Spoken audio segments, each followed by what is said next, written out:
데살로니가전서 5장 18절 말씀. 감사는 하나님의 뜻입니다. 범사에 감사하라. 이것이 그리스도 예수 안에서 너희를 향하신 하나님의 뜻이니라. 아멘.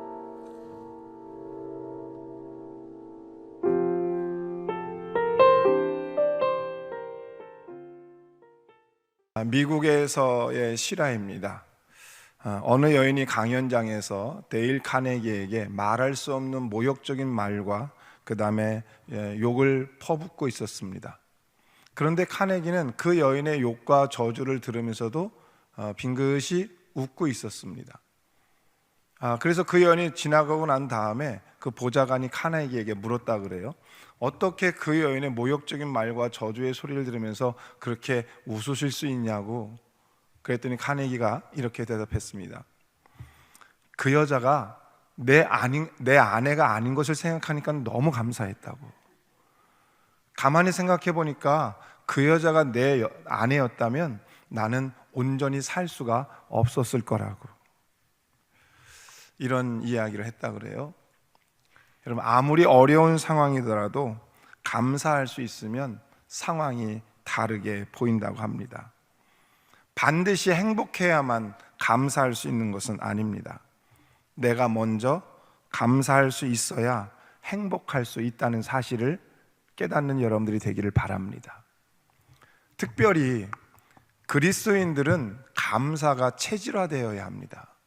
왜냐하면 그리스도인이 되었다고 하는 것은 죄악 가운데 빠져 있고 죽을 수밖에 없었던 우리를 살리시기 위하여 하나님께서 독생자 예수 그리스도를 이 땅에 보내시고 그분의 죽으심으로 우리가 살림을 받은 존재라는 것을 믿고 있는 사람들이기 때문에 그렇습니다. 그래서 우리는 어떤 조건이 아니라 우리는 그 자체로 감사할 수밖에 없는 존재인 줄로 믿으시기를 바랍니다.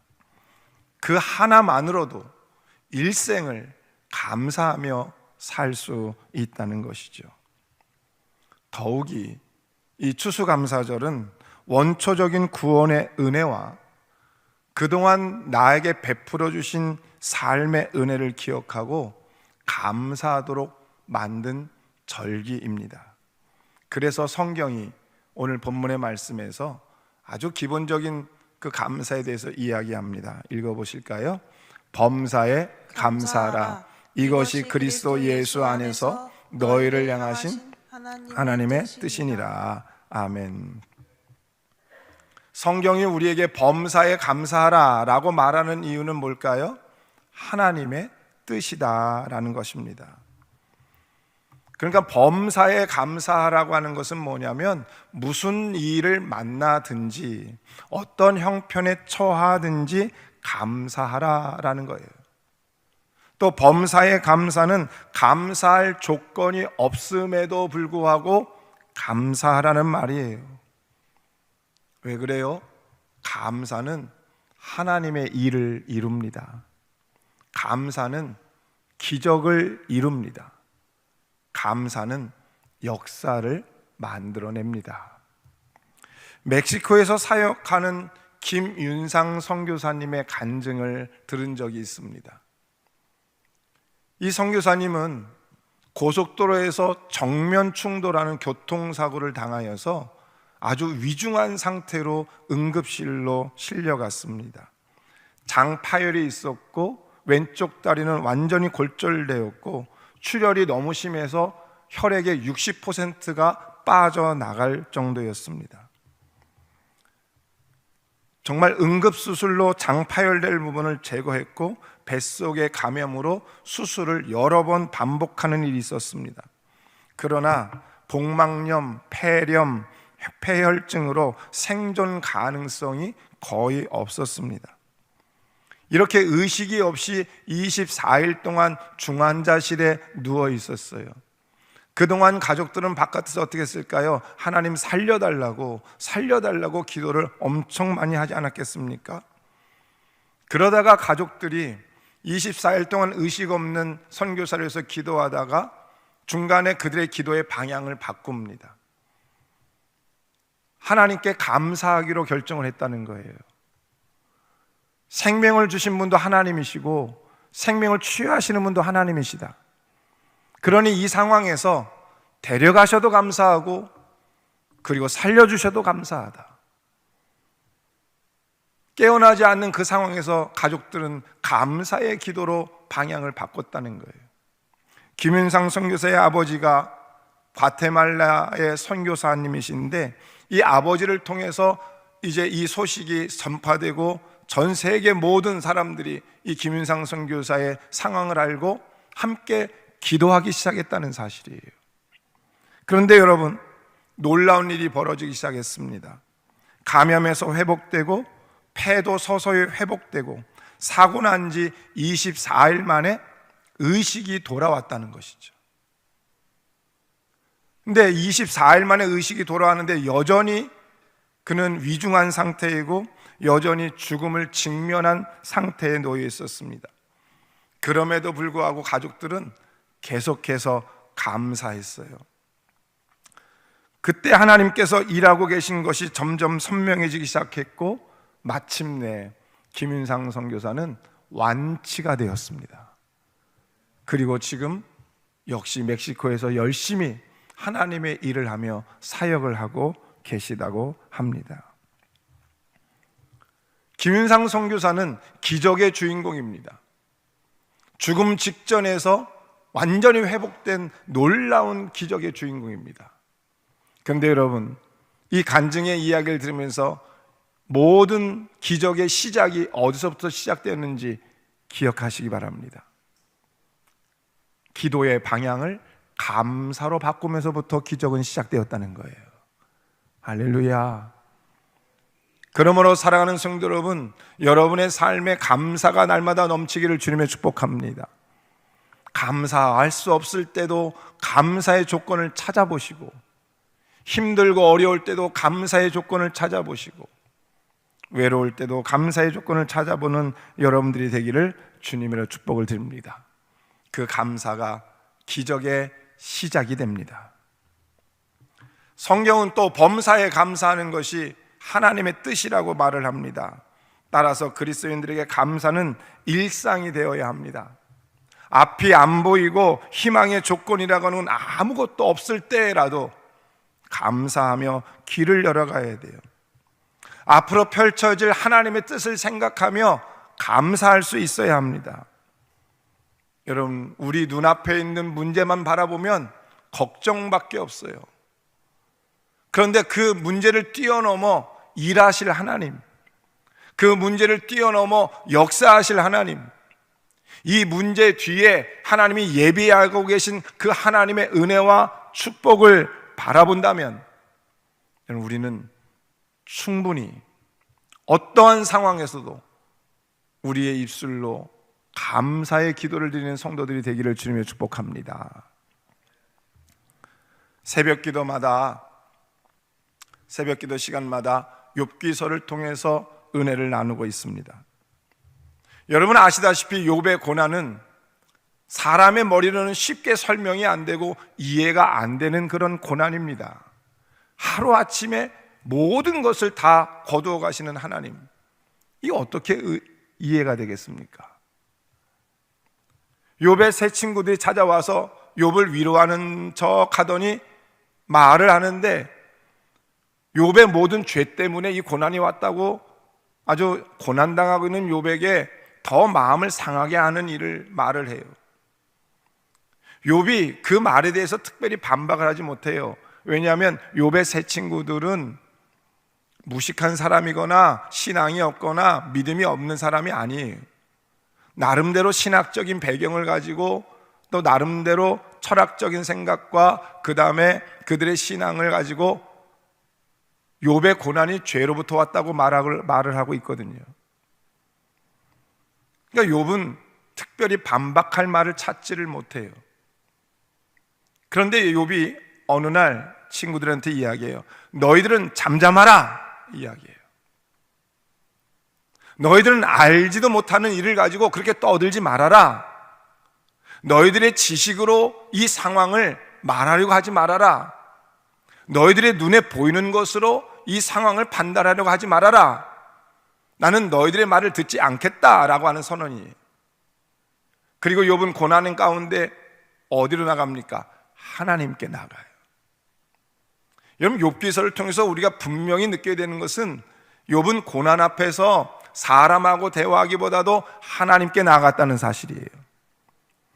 투정을 해도 하나님께 나가서 투정하고, 불평을 해도 하나님께 불평을 하고, 그리고 또 자신의 기도의 제목을 가지고 이야기하고, 그러면서 어떻게 돼요? 하나님을 조금씩 더 알아가고, 하나님의 뜻이 무엇인지를 알게 되고, 자신의 죄가 무엇인지를 또 깨닫게 되기도 하고, 하나님을 깊이 체험하는 순간이 고난의 순간이었다는 사실이에요.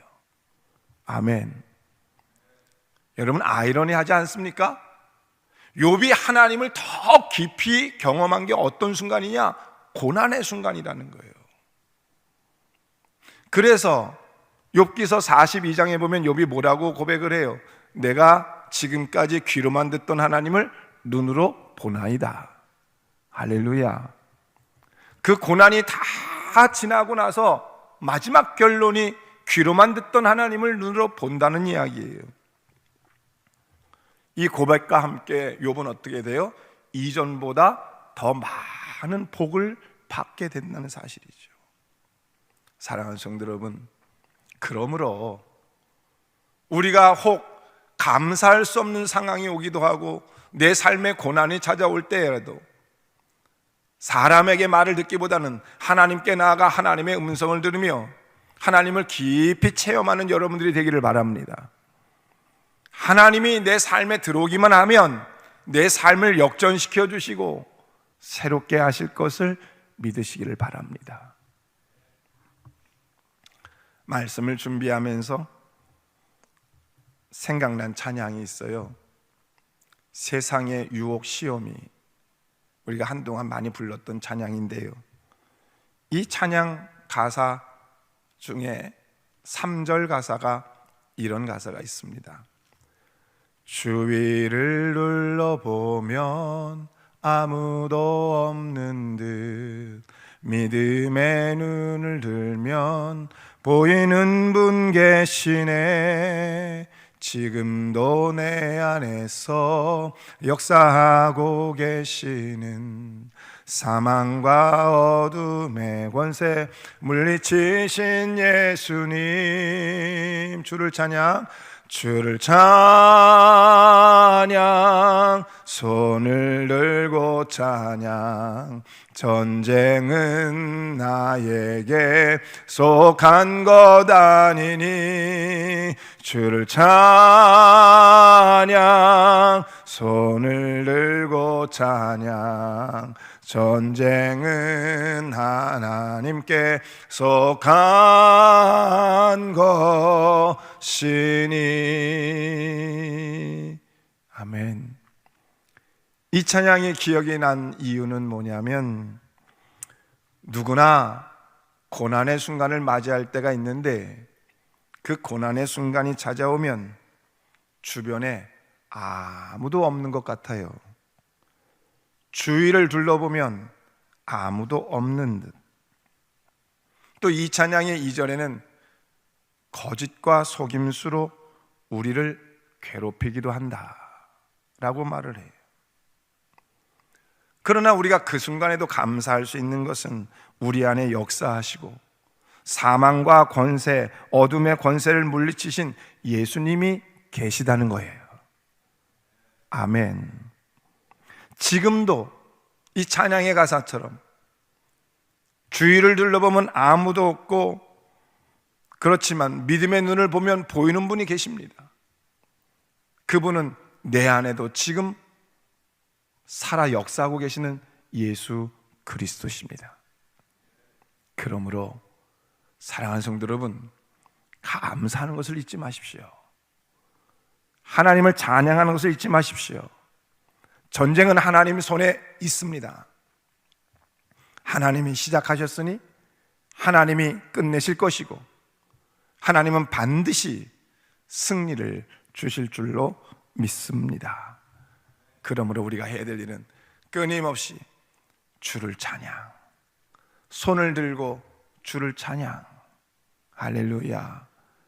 우리 사랑하는 교회 모든 성도들이 지금 어떠한 삶의 상황에 있는지 제가 구체적으로 다 알지는 못하지만, 또한 여러분이 지금 어떠한 문제가 있는지 제가 구체로 알지는 못하지만, 고민보다 걱정보다 이 찬양의 가사처럼 주를 찬양, 손을 들고 주를 찬양. 전쟁은 하나님께 속하여서 하나님이 이 전쟁을 끝내고 승리를 주실 것을 믿으시기를 바랍니다. 우리는 또한 복음으로 충만할 때 감사할 수 있습니다. 성경도 범사에 감사하는 것이 그리스도 예수 안에서 너희를 향한 하나님의 뜻이다. 즉 감사는 그리스도 예수 안에서, in Christ, in Jesus, 그 안에서 있을 때만 가능하다. 그러니까 우리가 감사를 하려고 하지만 그것이 자연스러운 감사가 되어야 되는데, 어떻게 감사가 자연스러우냐? 그리스도 안에 있을 때 자연스러운 것이다. 누가복음 19장에 보면 세리장이요, 그 다음에 부자였던 삭개오가 등장합니다.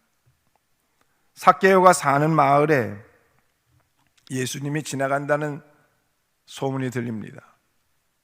삭개오는 사람들에게 매국노라는 이야기를 듣고 그 다음에 구두쇠라는 말을 들었던 사람입니다. 사람들에게 좋은 감정이 있었던 사람이 아닙니다. 근데 예수님이 지나간다는 소식을 듣고 그 예수님을 보러 갔는데 사람이 너무 많아서 예수님을 볼 수 없으니까 높은 나무에 올라가서 예수님을 보려고 했는데 예수님과 눈이 마주친 거죠. 여러분 아시다시피 삭개오야, 내려와라.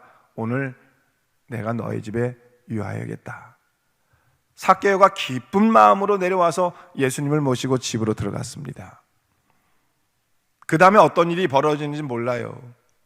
근데 모시고 들어서 뭐 했을까요? 여러분 똑같이 했겠죠. 차를 대접하고 음식을 대접하고, 그리고 음식 먹은 후에 이제 티타임 하면서 대화를 나눴겠죠. 여러분 대화를 나누는 가운데 삭개오의 마음에 감동이 생기기 시작한 거예요. 기쁨이 들기 시작한 거예요. 은혜가 되기 시작한 거죠. 그러니까 삭개오의 마음이 변하기 시작한 거예요. 그래서 삭개오가 그 감사의 마음을 표현하게 된 거잖아요. 누가복음 19장 8절 말씀이에요. 시작.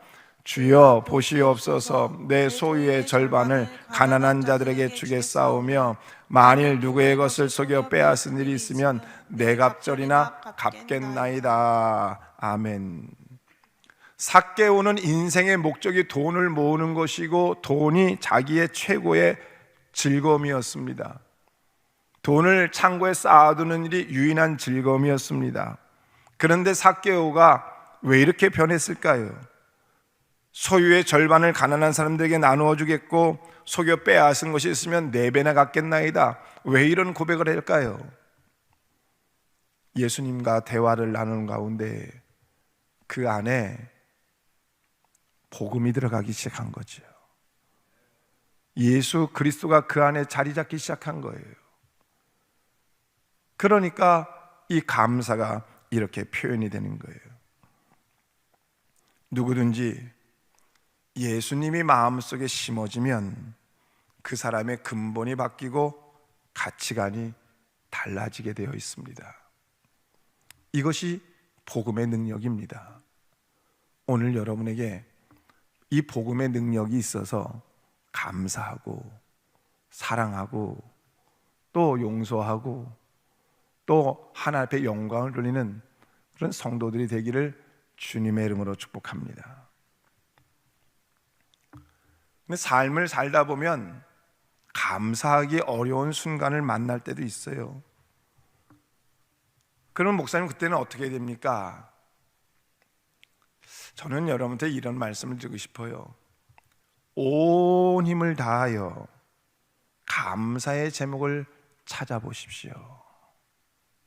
온 힘을 다하여 감사를 드려보십시오.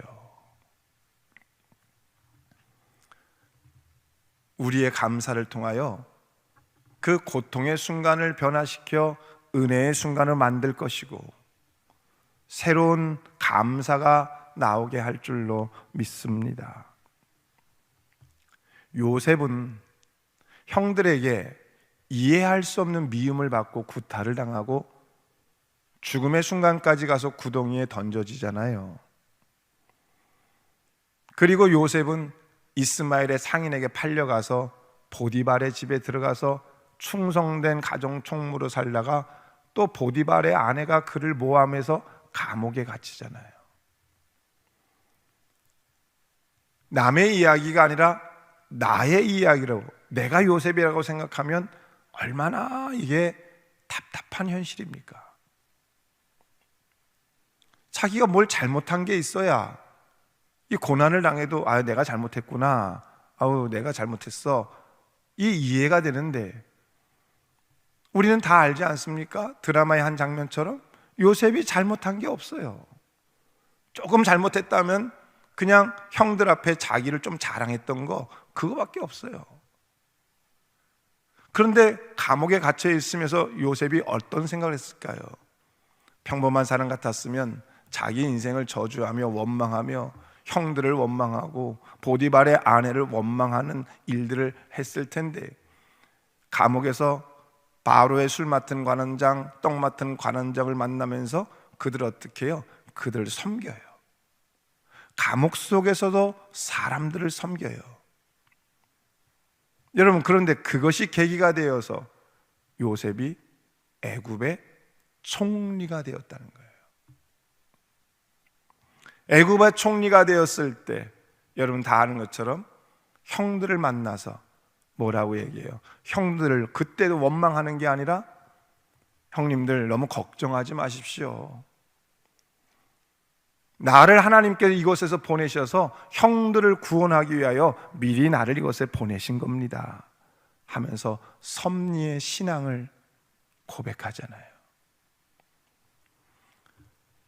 이해할 수 없고 억울할 수도 있고 말할 수 없는 그 고난 가운데서 요셉은 하나님 앞에 끊임없이 매달리고 기도하고 하나님이 주신 꿈을 바라보며 살았던 요셉, 그가 하나님께서 놀라운 그의 삶 가운데 일하셨음을 믿으시기를 바랍니다. 하나님이 역사의 주관자, 인생의 주관자, 모든 상황을 바꾸시는 하나님이신 것을 믿으시기를 바랍니다. 그러므로 사랑하는 성도 여러분, 범사에 감사하십시오. 왜냐하면 하나님이 주신 것은 언제나 최선이기 때문에 그렇습니다. 다윗은 사울을 피하여 도망하면서 모든 것을 잃어버린 도망자 신세가 되었습니다. 계속해서 자신을 잡으러 추격해오는 군사들을 피하여 동굴 속에 숨었습니다. 그는 그곳에서 비참한 심정으로 눈물을 펑펑 쏟으면서 하나님께 기도를 드렸는데, 그 내용이 시편 57편의 내용입니다. 1절 말씀 한번 읽어보실까요? 시작. 하나님이여 내게 은혜를 베푸소서, 내게 은혜를 베푸소서. 내 영혼이 주께로 피하되 주의 날개 그늘 아래에서 이 재앙들이 지나기까지 피하리다. 아멘. 은혜를 베풀어 달라고 기도해요. 이 재앙이 지나갈 때까지 중요한 것은 주의 날개 그늘 아래서 기다리이다. 주님을 떠나지 않고, 고난이지만 힘들지만 주님을 떠나지 않고 그 그늘 아래 늘 머물러 있겠다고 이야기합니다. 기도하면서 다윗의 마음이 뛰기 시작했다는 거예요. 하나님이 함께 하신다는 믿음 때문에 그렇죠. 들판에서 홀로 양을 칠 때도 하나님께서 함께 하셨듯이 지금도 하나님이 함께 하신다는 것이 믿어지기 시작하면서 마음 깊은 곳에서 감사와 찬양이 나오기 시작했다는 것이죠. 시편 57편 9절로 10절 말씀이에요. 시작. 주여, 내가 만민 중에서 주께 감사하오며 문 나라 중에서 주를 찬송하리이다. 무릇 주의 인자는 커서 하늘에 미치고 주의 진리는 궁창에 이르나이다. 아멘. 이 시편 57편에 있는 말씀을 가지고 찬양을 만든 찬양이 있잖아요. 내가 만민 중에, 내가 만민 중에, 할렐루야. 주의 진리는 온 우주에, 주의 영광은 온 우주에 넘칩니다. 동굴 속에 그가 피하여 숨어 있고 고난이지만 그곳에서 기도하기 시작할 때, 여러분 오늘 읽은 성경 말씀처럼 다윗은 감사가 넘치고 찬양이 넘치는 삶을 살고 있다는 거예요. 오늘 사랑하는 성도 여러분에게 이런 은혜가 있기를 주님으로 축복합니다. 감사는 상황을 바꾸어냅니다. 감사는 대적을 물리칩니다. 감사는 승리를 가져옵니다. 감사는 기적을 만들어냅니다. 다윗은 처량하고 절망적인 상황을 만났지만 그의 심령 안에 진정한 감사의 부흥이 일어난 겁니다.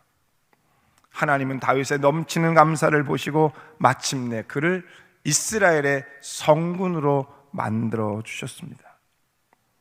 고난 속에 드려지는 넘치는 감사가 기적을 만들어냈다라는 것입니다. 사랑하는 성도 여러분, 우리에게 필요한 것이 무엇인지 아십니까? 감사의 부흥입니다. 우리의 입술로 불평하고 원망하고 문제를 말하기보다는 우리에게 감사의 부흥이 필요해요. 아멘. 우리 가정을 주신 하나님께 감사하고, 남편을 주신 하나님께 감사하고, 아내를 주시는 하나님께 감사하고, 자녀를 주신 하나님께 감사하십시오. 우리가 섬길 수 있는 교회를 주신 것에 대해서 감사하고, 내게 사명 주신 것 감사하고, 일할 수 있는 힘 주셔서 감사하고, 식당에서 성도들을 위해서 밥할 수 있는 체력을 주셔서 감사하고, 새벽에 나와서 기도할 수 있는 용기 주셔서 감사하고, 찬양할 수 있어서 감사하고, 교회에 찬양할 수 있는 찬양팀을 주셔서 감사하고, 하나님을 찬양하는 찬양대를 주셔서 감사하고, 반주자가 있어서 감사하고, 교회 집사님이 있어서 감사하고, 권사님이 있어서 감사하고, 장로님이 계셔서 감사하고. 아멘. 감사의 부흥. 이 추수감사절을 맞이하여서 여러분에게 이 감사의 부흥이 있기를 바랍니다. 그 감사의 부흥이 일어난 사람에게 기적이 일어날 겁니다. 그러기 위해서 in Christ, 그리스도 안에 거하십시오. 범사에 감사하십시오. 이것이 여러분을 향한 하나님의 뜻입니다.